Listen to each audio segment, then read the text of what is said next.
Cerno. Épisode 97. Alice, il y a quelques années, en fait, quand on a fait connaissance dans l'immeuble, Ouais. d'abord on s'est croisés sans se dire bonjour. Enfin, si on se disait bonjour, Oh, t'exagères, t'es dur comme tu Oui. crois qu'on se disait mais pas. sans trop se parler. Oui, non, sans trop se parler. Un peu par timidité. Je pense qu'il y avait de la timidité. Ah, de mon côté en tout cas. Du mien aussi. Ça va. Et après, quand t'as découvert que je faisais un podcast, tu m'as dit que t'étais né rue Bayou. Ah oui, c'est vrai. Il y avait eu un meurtre, Bayou, c'est ça? Qu'est-ce qui se passe? Cette nuit, j'ai rêvé de Thierry Paulin. C'était un assassin, c'était un tueur. Hein. Bah oui. Pour moi, c'était pas normal. On était dans un véritable drame. La nuit et la drogue sont leur univers. Mais qu'est-ce qu'ils vont pas inventer pour culpabiliser les PD? Je voulais vivre, c'est tout. Je vais aller me faire un café. Non, c'est pas possible, il faut arrêter. Je te rappelle qu'on est dans un cimetière. J'adore ça. Il y a des gens qui savent capter des choses que d'autres ne captent pas. Ouais, c'est Danique. C'est une enquête de détective. Ah non. C'est une anti-enquête. Ah, ok. Je raconte ma vie comme d'habitude. C'est des choses importantes. Cerno. Il est pas beau de physique, hein, mais il est beau de cœur. 3, 2, 1. Est-ce que tu peux te décrire Ouais. physiquement? Physiquement, voilà, très bien. Je suis pas très grande. Plutôt souriante. Ah, c'est pas facile, hein, l'exercice. Avec d'immenses yeux verts. Ah ouais, oui, j'ai des grands yeux.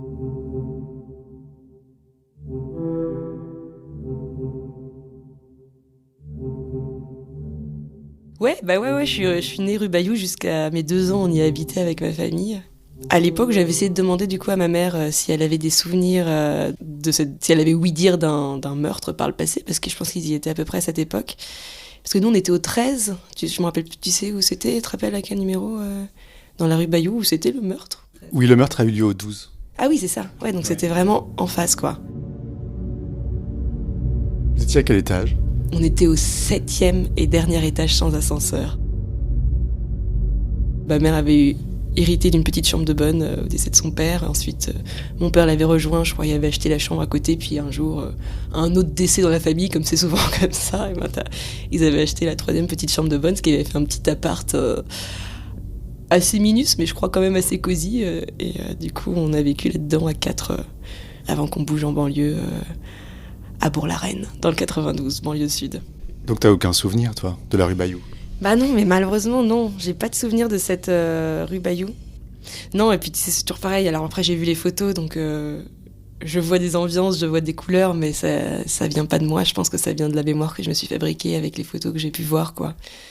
Mais non, j'ai pas de souvenir. Je crois qu'on y était tous un peu entassés et que c'était un peu genre chaque chose à sa place pour que tout s'emboîte parfaitement, que paf, le lit passe exactement au-dessus du canapé ou ce genre de choses. Mais C'est là que t'as été conçue? ouais. Dans ce petit appart, je sais plus, mais je crois que tout était un peu, c'était complicado pour avoir chacun sa chambre pour soi, quoi. Dans cet petit endroit, mais qui avait l'air charmant. J'ai un peu une ambiance jaune en tête, mais est-ce parce que les photos ont vieilli et que du coup, C'est joli. voilà, ça fait un peu sépia. C'était en quelle année? Bah du coup, moi je suis née en 90, donc c'était en 90, et ma mère a dû y aller pas mal de temps avant, 75, un truc comme ça, je sais pas. Elle a dû arriver dans cet appart. Donc ils étaient là le jour du crime? Bah sans doute, tu te rappelles l'année exacte, toi, 80 ou... C'était en janvier 86.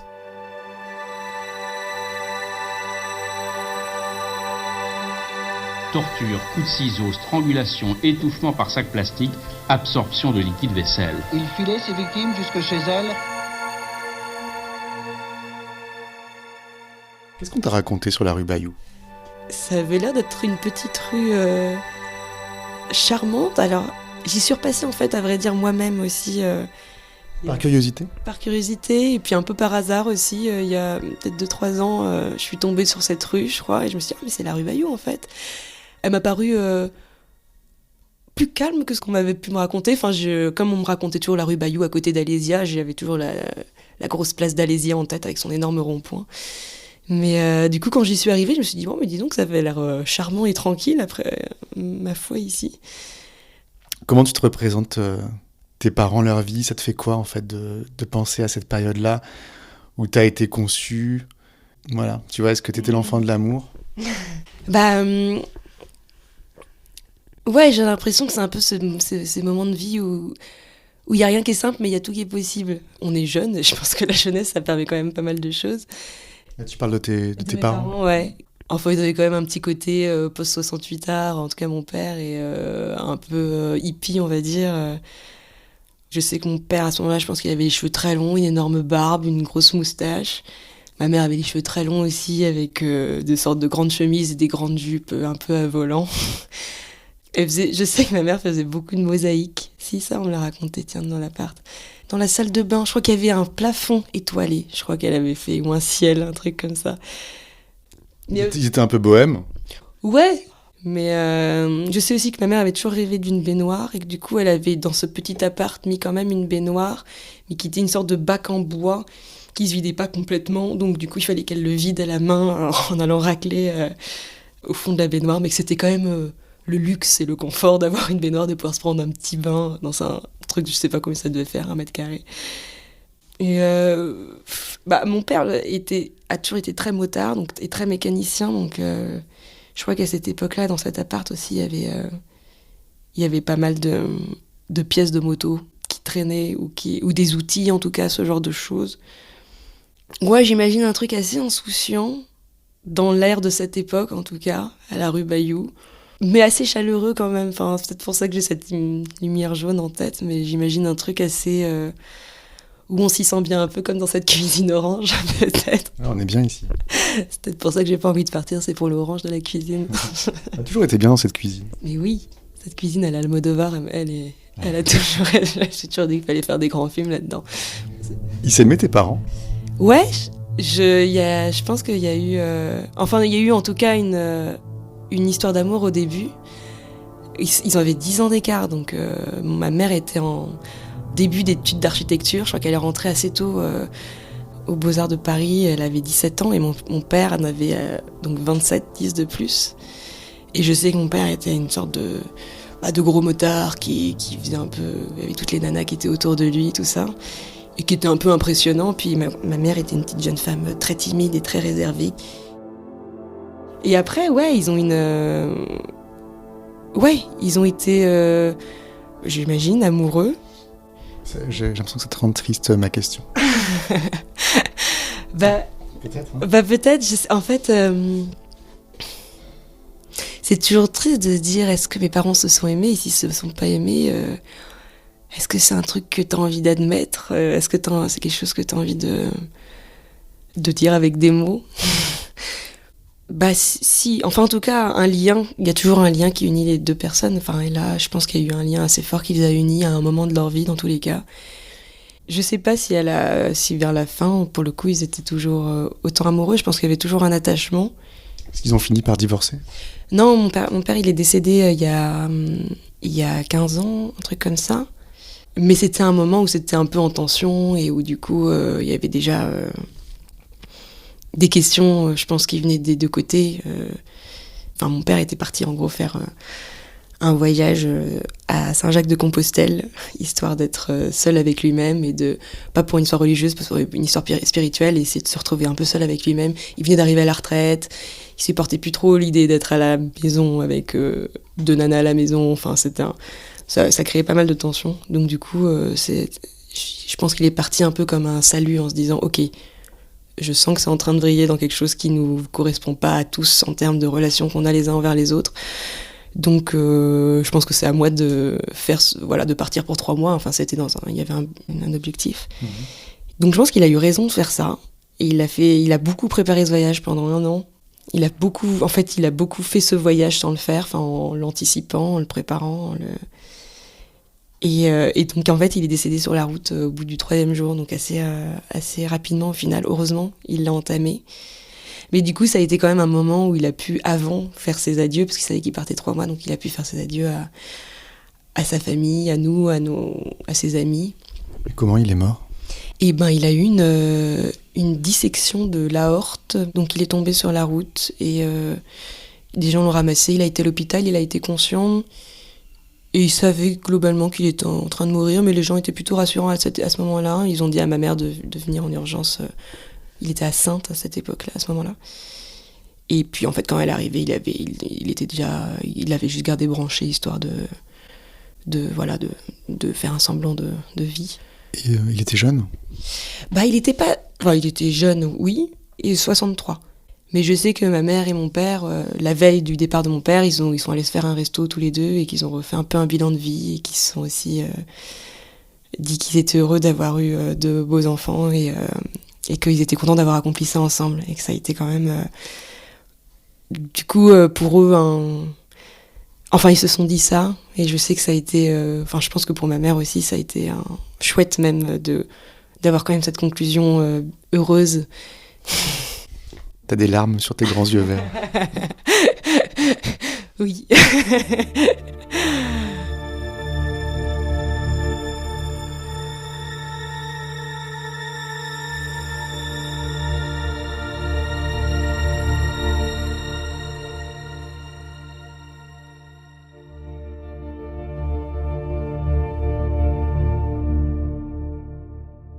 Et du coup, t'avais 17 ans, toi, quand Ouais, il est mort. 17, c'est ça. Je venais juste d'avoir 17 ans. Et comme l'année de mes 16 ans avait été quand même compliquée, avec beaucoup de tensions, parce que difficulté, moi, à pouvoir m'affirmer face à mon père et à trouver mon identité et savoir qui j'avais envie d'être et quelle manière j'avais envie d'être auprès des autres. Ça a quand même été à la fois une grande tristesse, parce que de perdre un être cher, et aussi un moment de libération et de me dire en fait je vais pouvoir finalement vivre ma vie et être qui j'ai envie d'être. Donc c'est entre guillemets heureux qu'on ait pu se quitter en s'aimant. Je pense que c'était en fait un bon moment pour nous deux de partir un peu avant qu'il y ait trop d'amertume entre nous. Tu te cherches toujours, Alice ? Ouais, c'est fou, hein. Ouais, quand même. J'ai quand même trouvé pas mal de choses ces dernières années. Est-ce que ton spectacle, il raconte ça aussi ? Ouais, il raconte le fait qu'on a un peu tous une place quelque part et qu'il faut juste... au fond de nous, on sait à peu près où on doit aller et qu'il faut juste oser y aller. Mais oui, c'est quelqu'un qui se cherche dans tous les cas dans mon spectacle. Mais ça avance, et puis au fur et à mesure, j'ai l'impression de préciser un peu qui je suis. Enfin, en tout cas, je sais de plus en plus ce dont j'ai envie et ce dont j'ai pas envie. Je sais pas si c'est comme ça qu'on se définit, mais au moins ça aide à savoir vers où on va. Ouais. En tout cas, t'es une enfant de cette rue Bayou. Ouais. J'ai l'impression qu'il y a du romantisme dans cette description de la rue Bayou. Ouais. En tout cas, il y a peut-être un truc narratif à raconter. Ouais.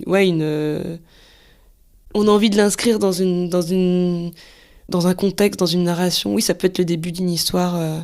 C'est un beau décor, en tout cas, pour créer une histoire. L'endroit où on est né, à mon avis, c'est presque un mythe pour nous. Oui. C'est fondateur, quoi. Ouais. Oui, et c'est quelque chose qu'on romance parce que on nous a dit des choses, on nous a dit ce qu'on a voulu en dire. Nous, on a gardé des impressions. Donc, évidemment, on a fait un boogie-boulga de tout ça et on a gardé... une sorte de mise en scène dans lequel on projette tout ce passé. Donc c'est vrai qu'il y a un décor qui est assez installé, je vois les protagonistes, je vois à peu près les liens qui les unissent et quels sont leurs rapports intimes. J'ai l'impression que c'est un moment heureux, en tout cas, ce moment de la rue Bayou.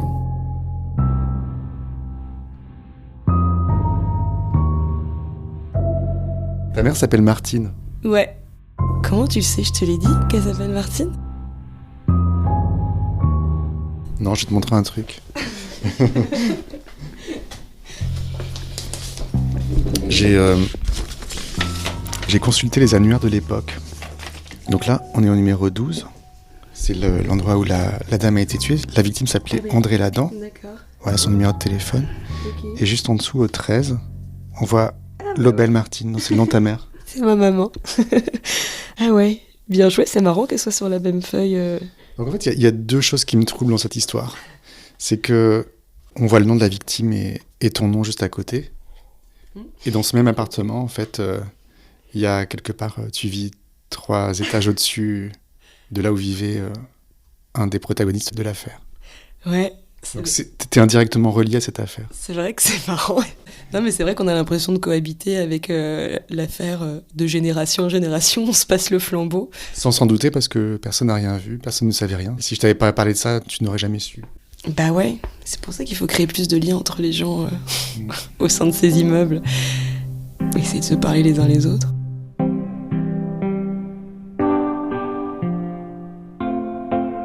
On va où quand on meurt ? Alors j'ai plusieurs théories. Non, je me dis quand même que tant qu'il y a des gens qui pensent à nous sur Terre, on continue de vivre quelque part, on continue de garder un lien avec les gens qui sont vivants, puis au moment où il y a tout le monde qui nous a oubliés, on disparaît complètement. Mais je me dis pas qu'il y a autre chose, je me dis juste que on appréhende ce même monde d'une autre manière, donc on peut l'appeler ça comme on veut, mais ils sont toujours un peu là quelque part, mais juste... Ouais, je sais pas si on va si loin que ça. En tout cas, moi je pense toujours à cette victime, Ouais. André Jeskov Vladan, et je me dis que peut-être tes parents l'ont croisé sans le savoir. Mais c'est fort probable. C'est fort probable qu'il ait... Sans qu'ils le sachent. Sans le savoir, ouais. En tout cas, leurs vies se sont croisées sans doute de mille manières, comme nous, on a pu se croiser au début dans l'immeuble sans trop se parler. C'est une sorte de voisinage, tout ça. Une sorte de voisinage. Ouais, en tout cas, ils ont sans doute dû se croiser ou s'apercevoir par les fenêtres s'ils étaient voisins d'en face à peu près. Tu sais à quel étage c'était aux rues ? Non, pas du tout. Ah ouais. Puis en plus, comme mon père avait une sorte de grosse moto bruyante BMW, j'imagine que c'est le genre de son, tu sais, les sons de voisinage qu'on connaît par cœur, comme ce chat qu'on a dans la cour qui pleurait. Enfin, il y a des bruits comme ça qui font partie de notre vocabulaire au bout d'un moment parce qu'on les a tellement entendus que... Donc je me dis que cette vieille dame, elle a dû entendre le vrombrissement de la moto de mon père pendant plusieurs années et te dire « Ah, il y a l'autre con qui est en train de partir » ou j'en sais rien. Peut-être qu'il l'a dérangé. Peut-être qu'il a dérangé par ce bruit ou j'en sais rien. Ou peut-être pas. Je voudrais te demander quelque chose. Vas-y. J'aimerais que tu me présentes ta mère. Ma mère, c'est quelqu'un de super. Non, mais j'aimerais que tu me la présentes. J'aimerais la rencontrer. Tu veux la rencontrer ? Ah ouais, grave. Ça fait partie de mon enquête, en fait. Comment dire ? Vous débarquez un peu dans mon enquête quelque part. Tu vois ? Surprise. Il y a un café rue Bayou, à l'angle de la rue des Plantes. D'accord. On pourrait se retrouver là. Eh ben, je vais lui proposer. Qu'est-ce que tu vas faire maintenant ? Je crois que je vais aller prendre mes flyers et je vais aller tracter en terrasse. Et pourquoi comédienne ? Évidemment pour qu'on me regarde. Évidemment pour être aimée. Et pour l'instant, je trouve que c'est ça qui me fait le plus de bien. Enfin, je sais que j'ai pas envie de pas être aimée. C'est plutôt ça. Donc j'ai rarement envie de je me mets rarement en colère, j'ai rarement envie de... Je suis rarement en contre. Mais j'essaie d'apprendre à dire un peu plus non, ou à poser un peu plus mes limites, à me dire écoute, c'est pas grave. C'est pas grave si la personne est déçue, c'est pas grave. Ça veut pas dire qu'elle t'aimera pas pour autant. T'as quelqu'un dans ta vie ? Non. Non. Il est délicieux ton thé. Ah, tu vois, on y vient enfin. Bon, merci beaucoup Alice. Merci Julien. J'étais contente de devoir être passée cet après-midi avec toi. Au plaisir. Ouais. Je rentre chez moi.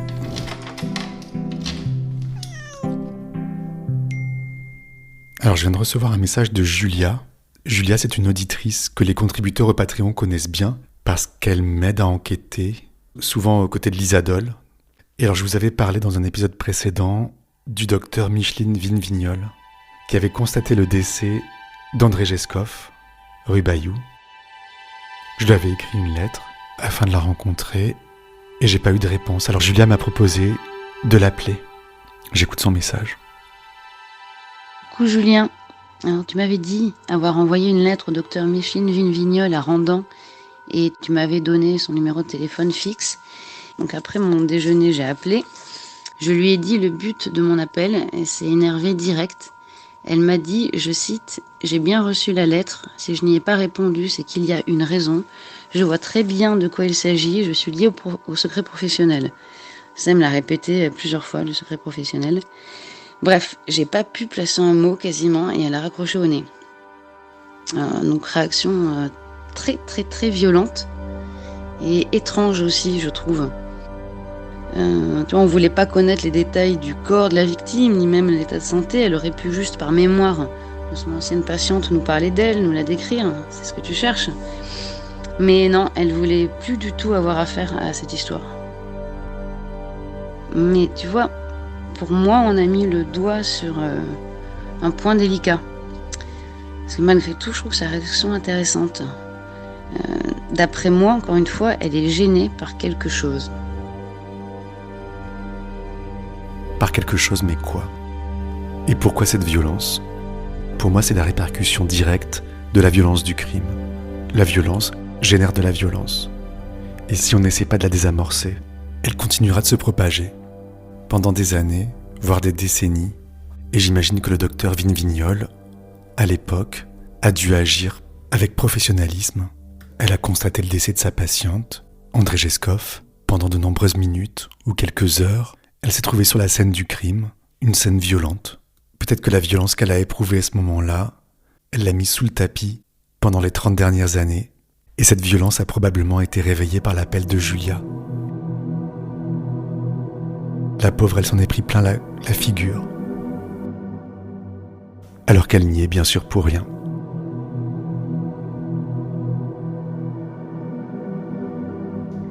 À présent, je vais aller chercher mon vélo, parce que j'ai un rendez-vous qui va certainement vous surprendre.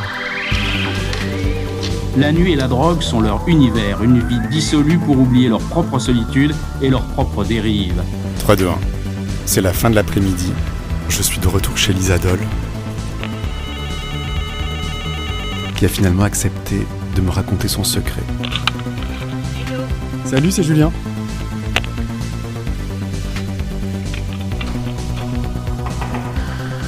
Salut. Ça va? Ouais. Tu veux boire quelque chose? Tu as soif? Ah ouais. Qu'est-ce que tu veux? Ah d'accord, regarde. Je sais que tu aimes les jus bizarres. Donc j'adore. celui-là, c'est orange, carotte, ananas, mangue, gingembre. Oui, ah oui, super. Voilà, je me suis dit, je t'ai pas pris le jus d'orange classique. Merci. Alors toi, Lisa, tu t'es retrouvée veuve à 34 ans. Oui, c'est ça. Et tu me disais que tu avais appris que il y avait eu un gros problème de mensonge. Oui. Alors, tu sais bien qu'au départ, je voulais pas t'en parler, mais là, je vais en parler. C'est pas facile pour moi parce que si tu veux, moi-même, je voulais pas te le dire parce que j'ai pas envie que ça soit mal interprété. Tu comprends? À suivre. Je te le dis à toi. Tu voulais la fin de l'histoire.